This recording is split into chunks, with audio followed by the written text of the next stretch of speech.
Katika kipindi chenu cha ndani ya michezo, kipindi kinacholetwa kwenu kila wiki na Dimbani Connect, ambao ni sehemu ya taasisi ya habari ya The Chanzo. Kipindi hiki kinakuletea mijadala ya mambo mbalimbali yanayotokea ndani na nje ya viwanja vya michezo.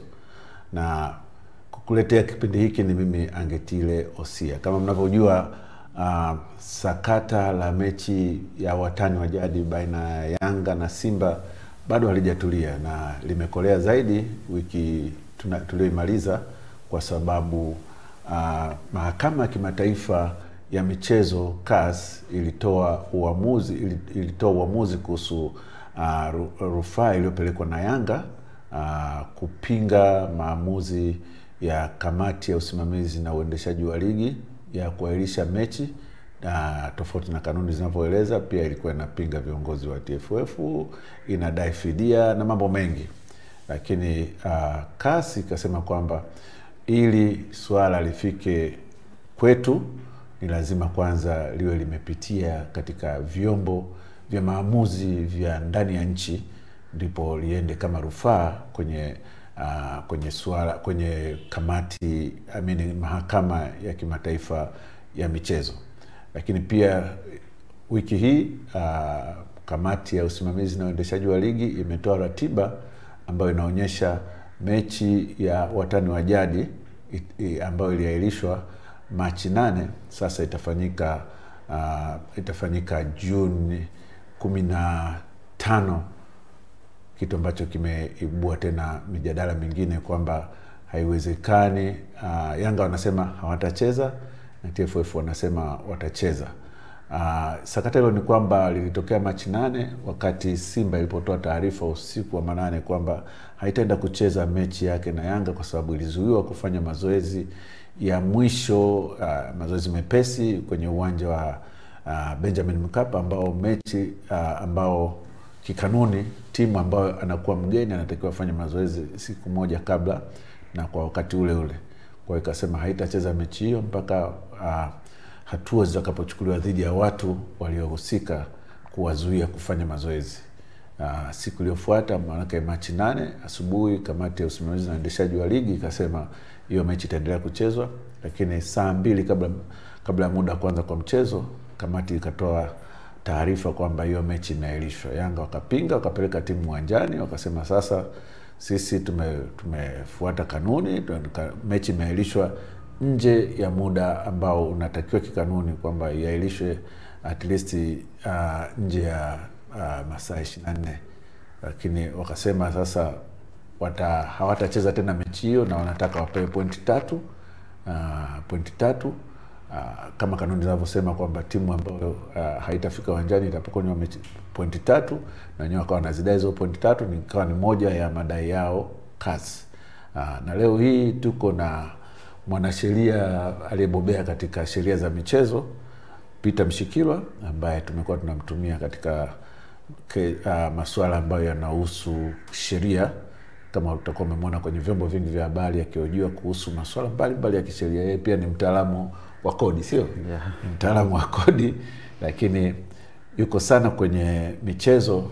Watu kama hao ambao wamesomea sheria za michezo ni wachache sana kwenye nchi na wana mambo mengi ya kutusaidia. Peter, labda nimetoa hiyo brief ya kilichokuwa kimetokea. Wewe unazungumziaje sasa kwanza sakata hii, kwa maana ilipofikia kwamba CAF sasa CAS imesema kwamba hilo swala halikufuata taratibu za ndani, yani zile internal machinery hazikuwa exhausted mpaka useme sasa tunaenda CAS. Unazungumziaje swala hili? Labda kwa faida ya wasikilizaji ni kwamba kilichokuwa au kilichopelekwa mbele ya CAS na Yanga hakiwa kimekizi ya zile taratibu za ndani. Yeah. Na kwa faida vile vile ni kwamba ukisoma ile katiba ya TFF ibara ya 66 inaeleza kwamba kwa migogoro ambayo itahusiana na wachezaji wa ndani au vilabu, vitapata zile channels za ndani, ikiwa ni pamoja na zile kamati. Sasa kwenye swala ambalo liko mbele yetu ni kwamba Yanga walikuwa wamewaandikia malalamiko bodi ya ligi, na nafikiri baada ya malalamiko wakawa wamejibiwa. Sasa kwenda CAS, maana yake ukisoma ile oda ya makamu wa rais wa Appeal Division ya CAS, ameeleza ni kwamba CAS haina mamlaka ya kusikiliza hilo shauri kwa sababu ya kutofuata zile taratibu. Lakini vile vile kikawaida ni kwamba mashauri yote ya CAS huwa yanakuwa recorded. Kwa hiyo alikuwa ametoa vile vile oda kwamba kwa shauri hili, kwa sababu lilikuwa lijakidhi vigezo. Na ukumbuke kwamba katika shauri hili tulikuwa na mashauri mawili. Kulikuwa na shauri la msingi, lakini vile vile kulikuwa na shauri dogo au tunaita stay, kwamba Yanga walichokuwa wameomba vile vile ni kwamba mechi izuiwe kucheza mpaka maamuzi ya msingi, wasitangaze tarehe exact mpaka maamuzi ya kesi ya msingi. Sasa kisheria ni kwamba unapokuwa na kesi ndogo, obviously yale maombi yako yana reflect kwenye ile kesi ya msingi.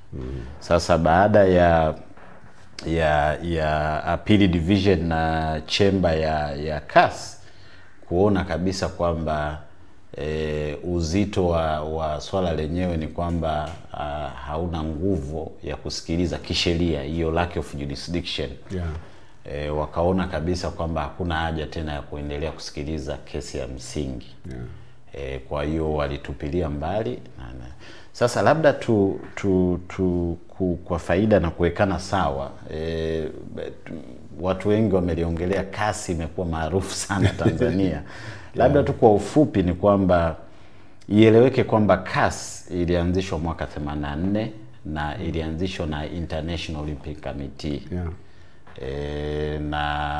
Ukisoma kwenye Olympic Charter, ile ibara ya 56, ibara ya 61 ndio inaongelea kwamba kutakuwa na chombo ambacho kitachukua rufani kutoka kwenye mashirikisho ya kimichezo duniani. Sasa wakati kinaanzishwa, ilionekana kabisa kwamba kinaweza kisiwe huru kwa sababu wanaochaguliwa wanatoka kwenye yale mashirikisho ya michezo. Sasa mwaka 95 wakaanzisha kitu kinaitwa International Council for Sports Arbitration, ambapo kwa kazi ya ICAS ni kuondoa na kuappoint wale wasuluhishi arbitrators. Lakini vile vile kazi ya ICAS ni swala la vile vile kwenye mambo ya disciplinary. Kwa mfano sasa arbitrator amelalamikiwa na vitu kama hivyo. Sasa na ikumbuke kwamba makao makuu yako Lausanne na sheria zinazotumika ni sheria za Uswisi. Na vile vile ukisoma vile vile FIFA statutes ya mwaka ambayo inafanywa marekebisho, ile ibara ya 61 inaeleza kabisa kwamba mahakama ya michezo itakuwa na jukumu la kusikiliza mashauri yote ambayo yanatoka kwenye zile chemba zake. Kwa hiyo kwa kifupi ni kwamba hiyo ndio historia ya CAS. Kwa hiyo CAS tunaita ni appellate body ambayo inasikiliza rufani zote zinazotoka kwenye mashirikisho, vyama vya michezo, lakini vile vile athletes kwa maana ya wachezaji, lakini vile vile na coaches, maana watu wengine wanaiweka hiyo ya coaches na nini. Kwa hiyo kwa kifupi hiyo ndio dhima na maana na uanzishwaji wa CAS. Kwa maana hiyo of course umesema ni appellate body, kwa maana moja kwa moja kick out nani ya Yanga kwa sababu haikuwa rufaa, kwa sababu hakukuwa na decision huku ndani. Sasa inakuwaje masuala kama wachezaji yanaenda moja kwa moja CAS? Kwa mfano nikirifaa hao wanaodai Yanga, Simba nini au kulipwa wanaenda kule, wakati mimi nakumbuka wakati tukiwa pale TFF, kamati ya sheria na hadhi ya wachezaji ilikuwa na deal na malalamiko yote, madai yote ya wachezaji, alafu wanapokuwa hawakubaliani na maamuzi yale ndio wanaenda FIFA au wanaenda CAS. Kwa hiyo hizi rufaa ziende kwanza kwenye district chamber ya FIFA ndio ziende CAS, au zikishaamuliwa hapa ndani ziende moja kwa moja CAS? Sasa nafikiri kwa maelezo ya kina ni kwamba kikawaida na ndio practice ni kwamba kwa mashauri ambayo yanahusu wachezaji wa ndani au coaches ambao ni wa ndani, lakini vile vile vyama kwa maana mashirikisho ya ndani, unachotakiwa kufanya au kinachotakiwa kufanya ni kwamba lazima upeleke mashauri yako kwenye ile internal dispute mechanism. Yeah. Sasa kwa sasa hivi ligi na wachezaji wanatoka nje. Kwa maana ya kwamba tuna professional players ambao ni sio local, ni international. Kwa maana ya international tunasema kwamba ana international transfer certificates kutoka kwenye vyama vya soka nje ya Tanzania. Sasa practice ni kwamba kwa mchezaji ambaye ni international player, kwa maana sio local, awe ni coach awe nani, ni kwamba hizi at liberty anaweza kapeleka mashauri yake FIFA au akaenda CAS. Sasa kwa utofauti ni kwamba kwa local lazima tu exhaust zile za ndani. Okay. Lakini kwa mchezaji ambaye ni foreign coach anatakiwa. Sasa kikubwa ambacho kina distinguish kwa nini apeleke kesi yake FIFA au apeleke CAS. Mara nyingi kumekuwa na mkanganyiko, lakini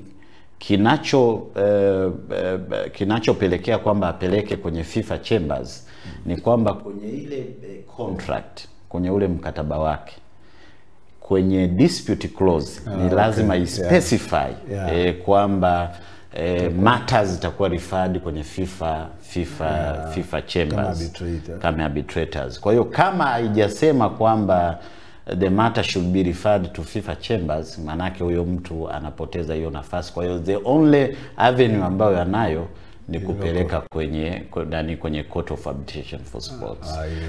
Exactly. Na sasa labda tu kwa kueleza ni kwamba kwa bahati nzuri nimekuwa nikipitia mikataba mingi ya wachezaji.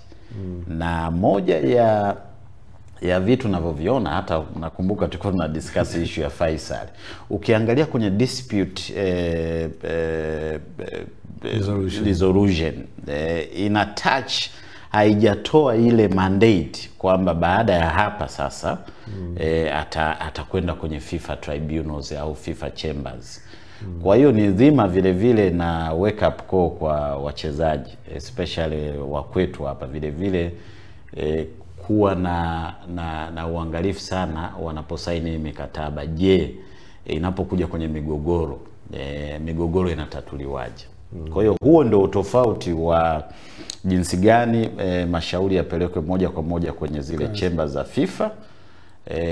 Na vile vile ni kwamba kwa wachezaji wetu wa ndani ni kwamba avenue ya kwanza ni internal dispute mechanism. Yeah. Sasa katika swala la Yanga hawana imani na viongozi wa Tanzania Premier League Board, na sasa wamefikia tena hawana imani mpaka na uongozi wa TFF.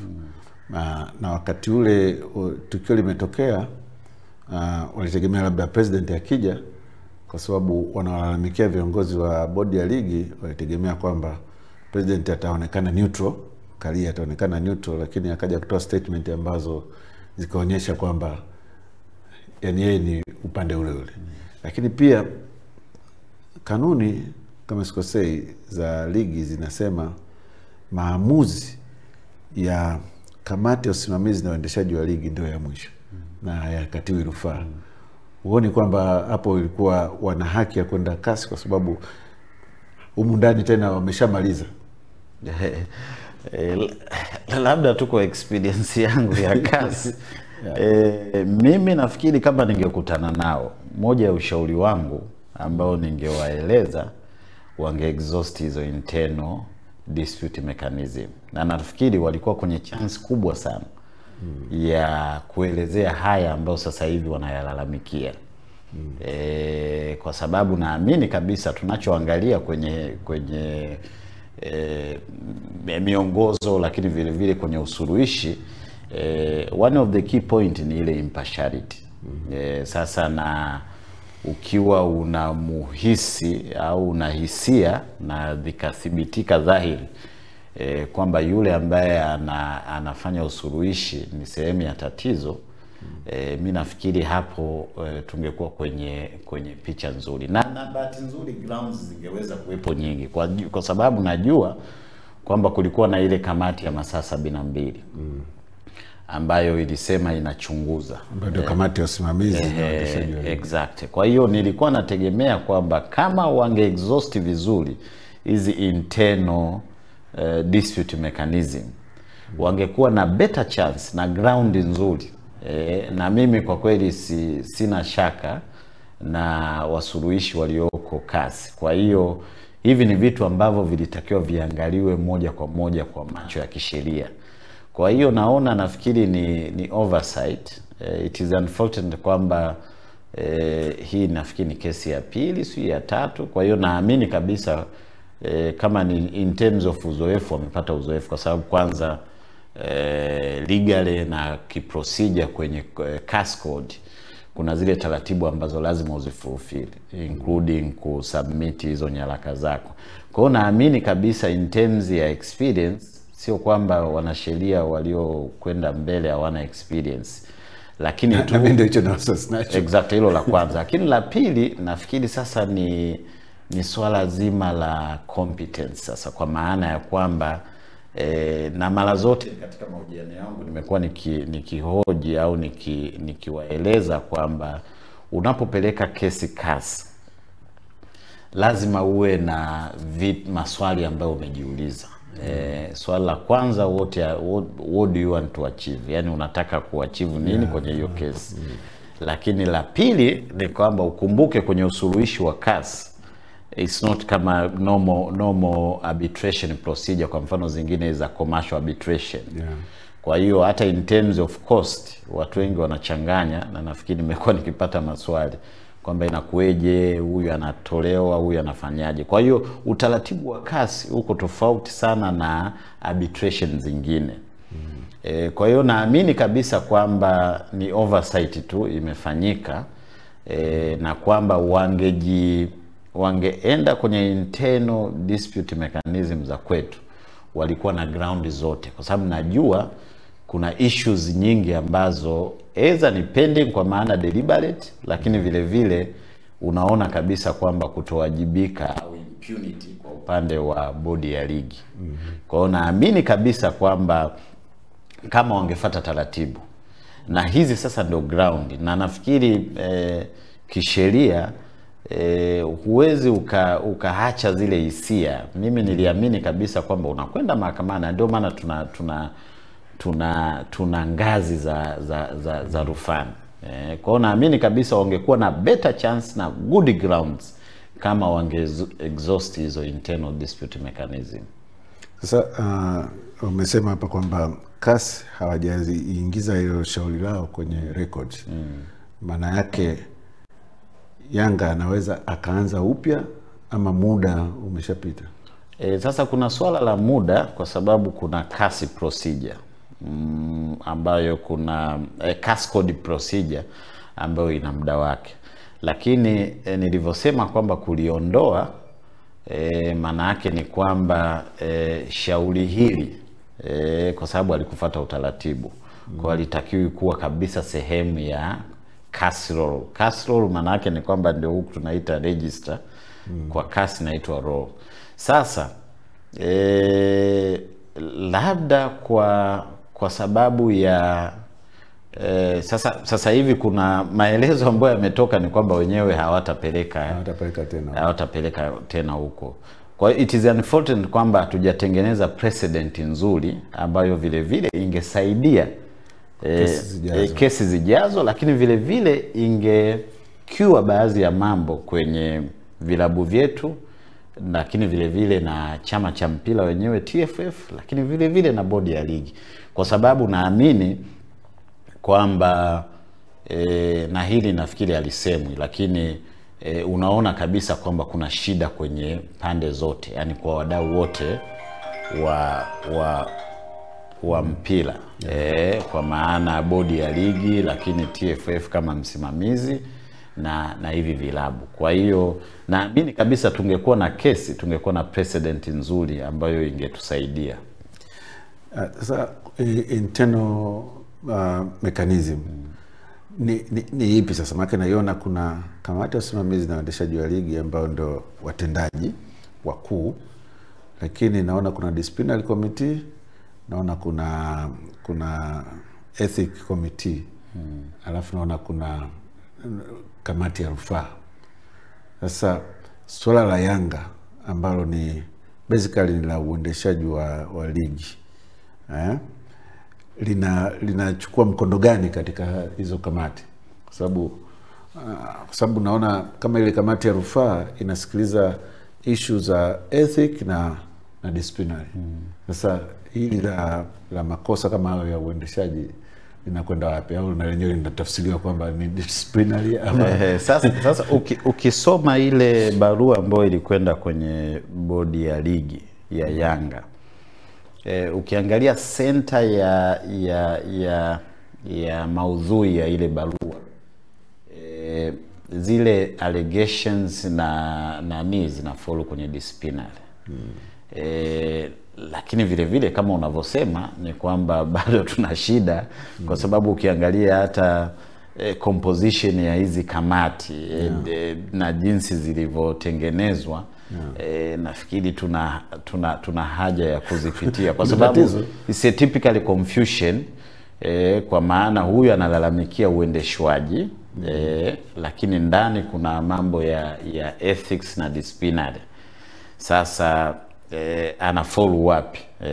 Kwa sababu ukiangalia na composition ya au nani za hizi kamati, unaona kabisa kwamba kuna shida, na nafikiri nimeshakuwa nikiliongelea sana kuhusiana na hizi kamati, na nafikiri kuna haja sasa ya kutohoa regulation kutoka kwenye mashirikisho mengine, kwa sababu ukiangalia at all time unapeleka kwenye appeal committee, na je, in terms of jurisdiction, manake zote hizi kamati which is the highest, umeona, na decision je inapotoka kwenye kamati, kwa mfano ya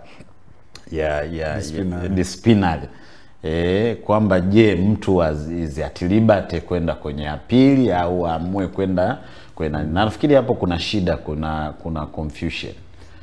Ukiangalia hata not only hizo judicial committees, hata ukiangalia kwenye composition ya kamati ya usimamizi wa ligi, naona chairman wa kamati ya usimamizi wa ligi ndio chairman wa bodi ya ligi, katibu wa kamati ya usimamizi na uendeshaji wa ligi ndio katibu wa bodi ya ligi.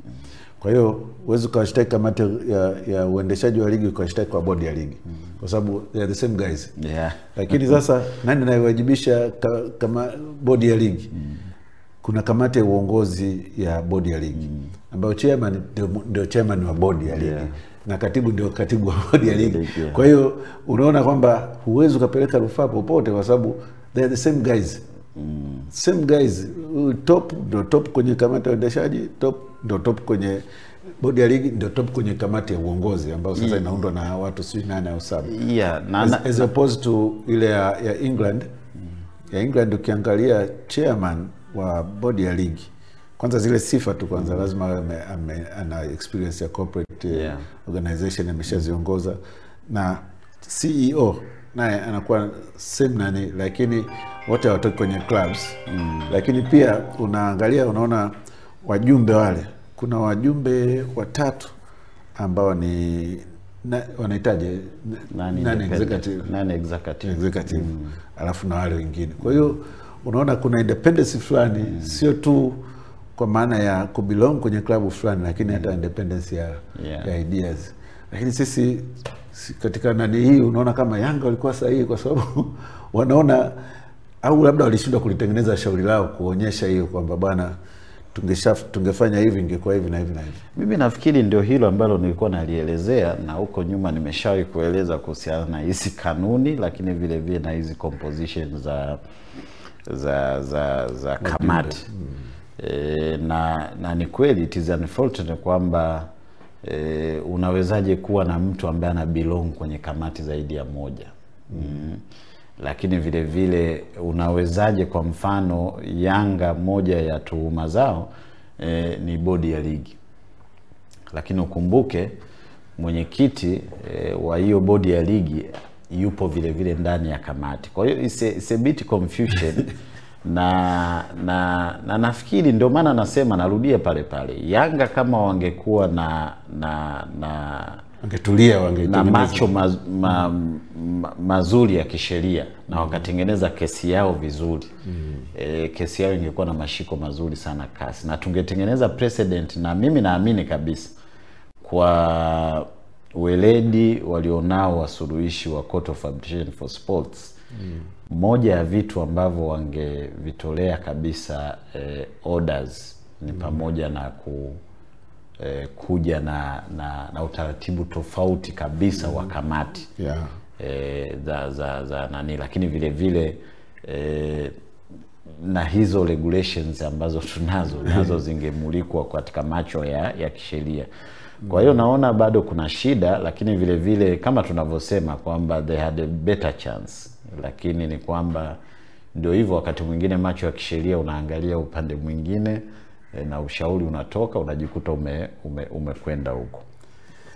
Nilikuwa nasoma sheria ya michezo ya Kenya, nikaona ilifanywa marekebisho sio mwaka 2013, lakini vile vile inaendelea hata mwaka jana wamefanya marekebisho. Nikaona umeintroduce mule sports tribunal. Sports tribunal ambayo vyama vya michezo inabidi viridhie kwenye ile sports tribunal kwamba mizozo yao itatuliwe na ile tribunal kabla haijaenda kasi. Umeona? Kwa hiyo unaona kabisa kwamba ile aibu tunayoipata kwa kupelekana kasi inapunguzwa na sports tribunal ambayo imeundwa kisheria. Sasa uoni kama hii ni moja ya solutions ambazo zitakuja kutuondolea haya matatizo mengi, kwa sababu sasa hivi kwa mimi ambaye nafuatilia nilienda kwenye mkutano mkuu wa TFF uliofanya mabadiliko ya katiba, niliona almost 40% ya katiba imebadilishwa. Na haijabadilishwa kwa maana ya kuboresha uendeshaji wa mpira, imebadilishwa kwa maana ya kumjenga mtu awe na super powers katika uendeshaji wa ligi, kwa maana president sasa hivi he is everything. Kiasi kwamba it is very difficult mtu ambaye awe competent namna gani kwenda pale akajinadi akashinda. Na ndo vitu vimewafanya watu wengi sasa waone mpira sasa hamna haja ya kwenda kule. Tuone kwamba it's time now kwamba iundwe, na inapoundwa inatakiwa push itoke wapi sasa? Sasa kwa experience, kwa sababu tasnifu yangu ya masomo yangu ya uzamivu nimefanya kwenye utatuzi wa migogoro. Na case study kwa Afrika ilikuwa ni Sports Dispute Tribunal ya Kenya, ambayo ilianzishwa mwaka 2013. Na basically ni kwamba Sports Dispute Tribunal ya Kenya iko embedded kwenye judiciary. Kwa hiyo maana yake ni kwamba judiciary ina nominate chairman na wale arbitrators. Na wenzetu wamekwenda mbali zaidi. Kwa mfano kaka yangu ambaye amemaliza muda wake, James Ohaga, yeye ni chartered arbitrator, lakini vile vile ni sport lawyer wa muda mrefu wa Kenya. Kwa hiyo is an independent ambayo watu wanatuma application zao. Sasa pamoja na kuwa arbitrators, lakini vile vile nafasi ya kuwa chairman wa Sports Dispute Tribunal, pamoja na matatizo yake, kwa maana zile gaps za kisheria. Ukumbuke kwamba Sports Dispute Tribunal ni ufanyaji kazi wake ni pamoja na maridhiano kati ya zile mashirikisho ya vyama vya michezo. Lakini ukiangalia impact kwa maana ya achievement ambazo toka ilivyoanzishwa, nafikiri sasa hizi ni miaka 12, moja ya achievement ni pamoja na kwanza kuweka playing tunaita fair playing field, kwa maana kwenye uongozi. Kwa sababu mashauri karibia yote ya vyama vya michezo vya Kenya yanayohusiana na migogoro ya uongozi yanapelekwa kwenye Sports Dispute Tribunal. Lakini swala la pili, ukumbuke Kenya wamekuwa wakihangaika sana kwenye swala la matumizi ya dawa za kusisimua misuli. Unaona hata ile sheria inataja doping. Kwa hiyo kumekuwepo na mashauri ambayo yalikwenda mbele ya Sports Dispute Tribunal ambayo yalitolewa maamuzi. Kuna baadhi ya athletes ambao walikumbwa na kazi ya hizo, lakini vile vile ni kwamba Sports Dispute Tribunal ya Kenya vile vile imesaidia kwenye mashauri ambayo yalipelekwa kwenye level ya pili ya CAS. Kwa mfano tuna shauri la Omaranya ambaye ni sprinter, ambaye mwanzoni ni kwamba alionekana hana hatia, lakini alikatiwa rufaa na CAS na bahati nzuri akashinda. Lakini vile vile tumekuwa na migogoro. Kwa mfano kwa Kenya kumekuwa na migogoro mingi sana ya vyama vya michezo. Ambazo nazo Kenya alianza ni kubwa. Exactly, kwa hiyo lakini vile vile kumbuke tulikuwa na ambao sasa ndio weakness, ndio udhaifu mwingine wa Sports Dispute Tribunal ya Kenya. Tulikuwa na kesi ya rais wa KFF, chama cha mpira wa Kenya, Mwendwa, ya kutaka kugombea tena. Lakini sasa kilichotokea ni kwamba Mwendwa na wenzake wakaenda kufungua kesi High Court ya Mombasa na wakapata orders.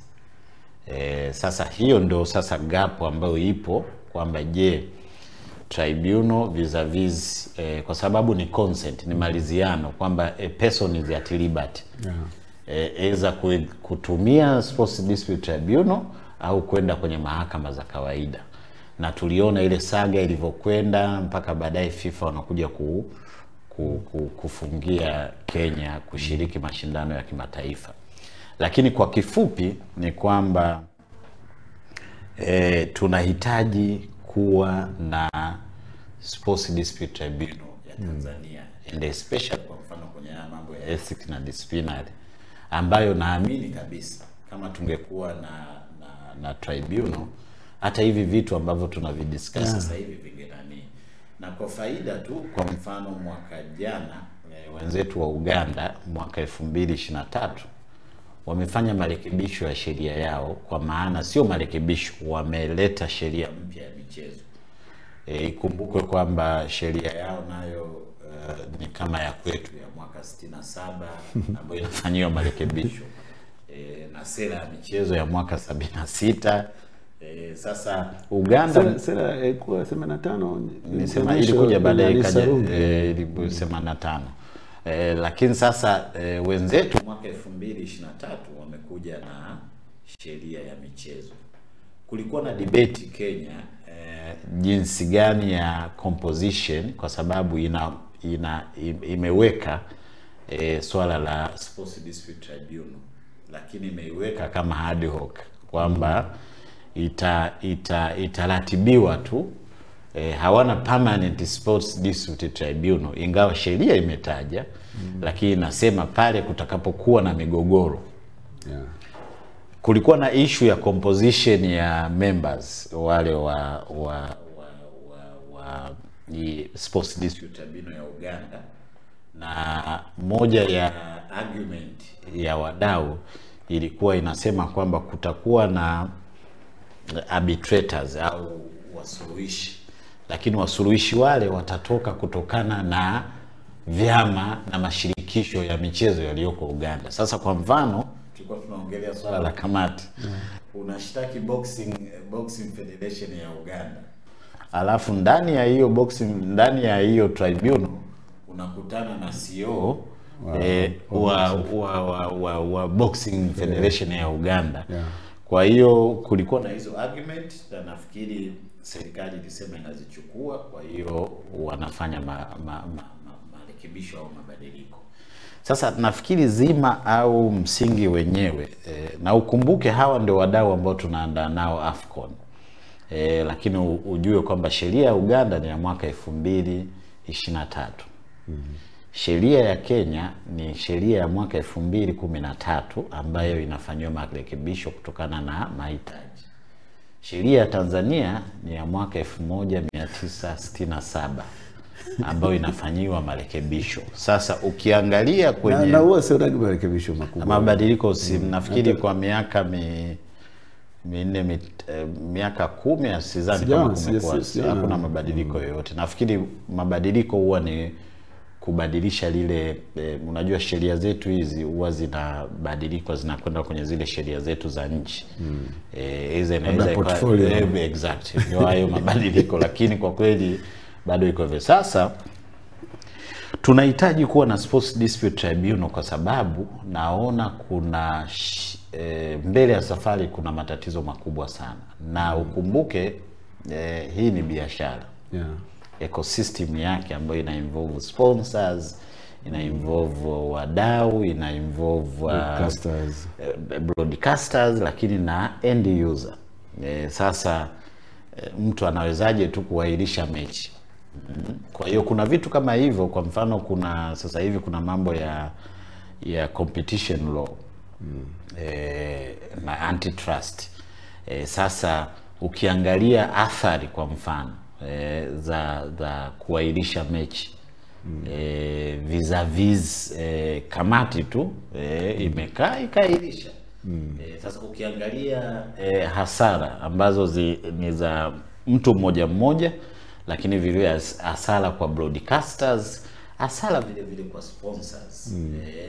Na sasa hivi kuna content creators ambao ni sehemu vile ya hiyo ecosystem. Kwa hiyo unaona kabisa kwamba tunahitaji kuwa na Sports Dispute Tribunal, ili kwa yale mashauri mengine ambayo yanakuweza kuwa exhausted kwa maana ya wataalamu. Na ukumbuke argument kwa mfano ya Yanga ile impartiality.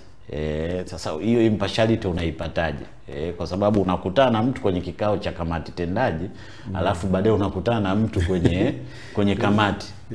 Sasa na mbaya zaidi wadau wa soka Tanzania wanaforu kwenye vilabu viwili. Kwa hiyo sasa huku unakuwa na hisia kwamba huyu sasa nimekutana naye tena huku kweli atatenda, kutakuwa na uhuru au haki ile ya msingi ambayo tunaweza tukaipata. Kwa hiyo nafikiri kuna haja sasa kuwa na Sports Dispute, lakini vile ndani. Yes, lakini vile cha msingi kabisa. Na mimi nashangaa bahati mbaya naangalia wadau na viongozi ambao wako kwenye Wizara ya Michezo. Naona tunakwenda tu, yani tunakwenda kuna AFCON. AFCON ni biashara kubwa. Ni event ambayo na bahati nzuri event hii inakuja kwa sababu hatujawahi ku experience big international event toka Tanzania imekuwa Tanzania. Kwa hiyo nilitegemea kabisa kitu cha kwanza ambacho tulitakiwa kama serikali, kama wadau, kitu cha kwanza ambacho kilitakiwa kifanyiwe kazi ilikuwa ni mabadiliko ya sheria ya michezo. Lakini vile vile kuja na policy, sera ambayo inareflect. Sasa hivi kuna AI. Mimi bahati nzuri ni rais wa Esport Federation ya Tanzania, ambao nayo is a growing industry ambayo ni kubwa kwenye hizo digital transformation. Mara nyingi nilikuwa kwenye tournament ya Arusha, naulizwa maswali mengi, unawezaje kufanya kazi na kueje, mbona hatutambuliki? Sasa unamwambia mtu kwamba utatambulikaje kama hiyo sera yenyewe haina chochote kuhusu mambo ya digital transformation. Lakini vile vile sheria yako yenyewe ni ya mwaka 67. Kwa hiyo hii michezo yenyewe sio sehemu ya sheria wala sera. Lakini vile vile ukisoma ile sheria na policy ya 1985 bado inaelezea michezo kama ni kuburudisha wala sio ajira. Kwa hiyo naona cha msingi na kikubwa, na mimi nashangaa hata leo nilikuwa nafuatilia budget, sioni sehemu yote kwamba tunakuja na mkakati wa kuwa na sheria mpya, kuwa na policy, sera mpya ya michezo. Na sasa nilikuwa namwambia mtu mmoja kwamba hizi international event ni lazima uzi optimize. Yani tumeona nchi zingine ambazo zimekuwa na sheria mbovu, including Cameroon. Baada ya AFCON, zile stadium na hakuna sustainability programs. Stadium zimeota nyasi, wale sponsors ambao walitakiwa wabaki kwa kuangalia kuakisi ligi yenyewe ya nchi, wote wameondoka. Sasa sisi tuna better position kwa maana ya accessibility. Nafikiri nilikuwa Uganda, nimeangalia stadium zao, nilikuwa Kenya. Kwa hiyo tuna advantage kwa mfano kwenye infrastructure. Tuna advantage kwenye accessibility. Lakini sasa vitu vyote hivi haviwezi vikaenda sawa kama una sera au sheria ambayo mtu mwingine akija akiangalia bana, kwani sera yenu ya michezo ni ipi? Nakuta ni nani, kutengeneza afya na kuburudika. Naona mic yako inacheza kidogo. Okay. Tuichoe. Naona inapata changamoto. Inasikika lakini. Kusikika inasikika. Okay, sawa.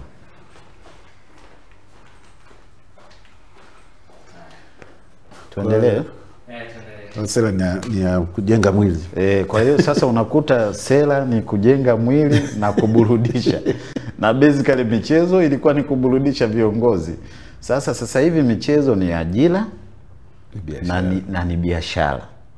Na sasa kwa dunia inavyokwenda mbali zaidi sasa hivi ni kwamba nilikuwa namwambia mtu mmoja jana, tunaangalia mechi ya Inter Milan na Barcelona. Ukiangalia streaming za watu milioni 7.5. Google na YouTube Google anachukua 30%, wale wengine wanachukua 5%. Sasa let us say ni kwamba ndani ya dakika 90 kwamba kila streamer amelipa $1. Kwa unaongelea dola milioni 7.5 just for 90 minutes. Na hizo tunaongelea ni streaming, hatujaongelea zile ad ambazo zinakuja na zinalipiwa. Kwa hiyo it's a very big industry ambayo it is unfortunate kwamba viongozi wetu nafikiri sisi tunaiangalia kwenye engo ya Simba na Yanga, lakini vile vile nafikiri walitakiwa waone jicho la pili. Kwa nini Diadola anakuja? Kwa nini SportPesa yupo? Kwa nini wadau wengine wapo? Kwa nini Azam yuko kwenye broadcasting? Sasa nafikiri hivyo ndio vingeweza kunani, kwa sababu naamini kabisa tungekuwa na strict kwa mfano competition law. naamini kabisa, najua TCRA wana consumer bodies zao, lakini vile vile how do we protect consumers kwa mfano? Na sasa ingekuwa ni sio jambo la kuchezea tu kwamba mnakaa tu mnaamua kwamba bana we call it of the match. Kwa hiyo kuna vitu kama hivi. Sasa labda wakati tunaelekea mwisho,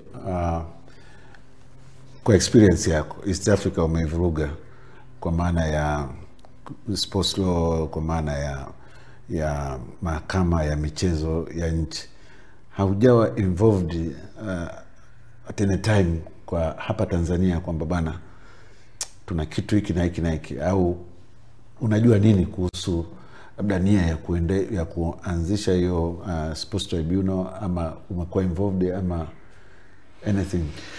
Mimi at one time nilikuwa approached na msajili wa vyama vya michezo Mr. Kyando. Bahati mbaya au nzuri, nasema bahati mbaya ni kwamba ameondolewa pale kwenye nafasi yake. Amehamishwa. Sasa tulikuwa tumeshaanza initiatives. Na bahati mbaya it is unfortunate kwa nchi yetu, na nakumbuka mara ya mwisho nilikutana na naibu waziri somebody Dr. nafikiri ni wakili mwenzetu, baadaye akapelekwa Wizara ya Kilimo kuwa naibu waziri Wizara ya Kilimo. Sasa tumekuwa na shida kwa mfano kwenye sekta ya michezo, na especially tunaposema michezo, utamaduni na habari, naona imerudishwa tena.